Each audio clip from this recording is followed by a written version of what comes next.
Okay, I'm gonna stack these hydraulic valves on here. This is a float valve. I'm actually gonna take this off. I'm gonna put this on the 1755, possibly, before I sell it, just because those are hard valves to come by.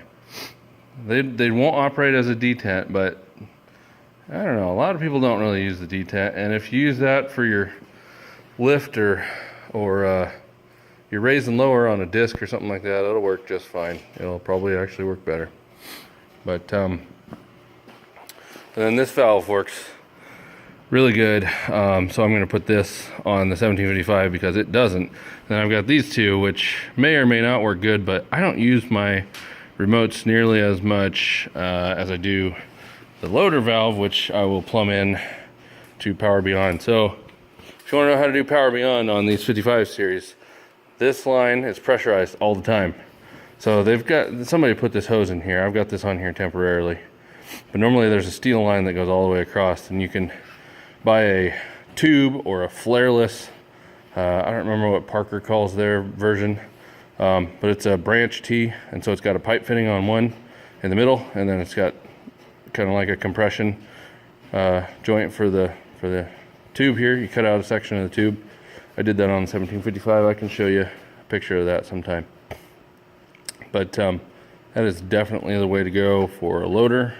These valves work pretty good for a loader anyways, but having that Power Beyond, just that easily available, that readily available, pretty awesome. But anyways, so I'm gonna set my camera up there on the stern and wheel, and hopefully we'll be able to see. I don't know if I'll talk much through this because I kind of want to have my tunes on, and I know that I'll get demonetized or whatever, copyright infringement if I do that. So, all right, well, here we go.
the 3 stacked spool valves are on. All the lines are on.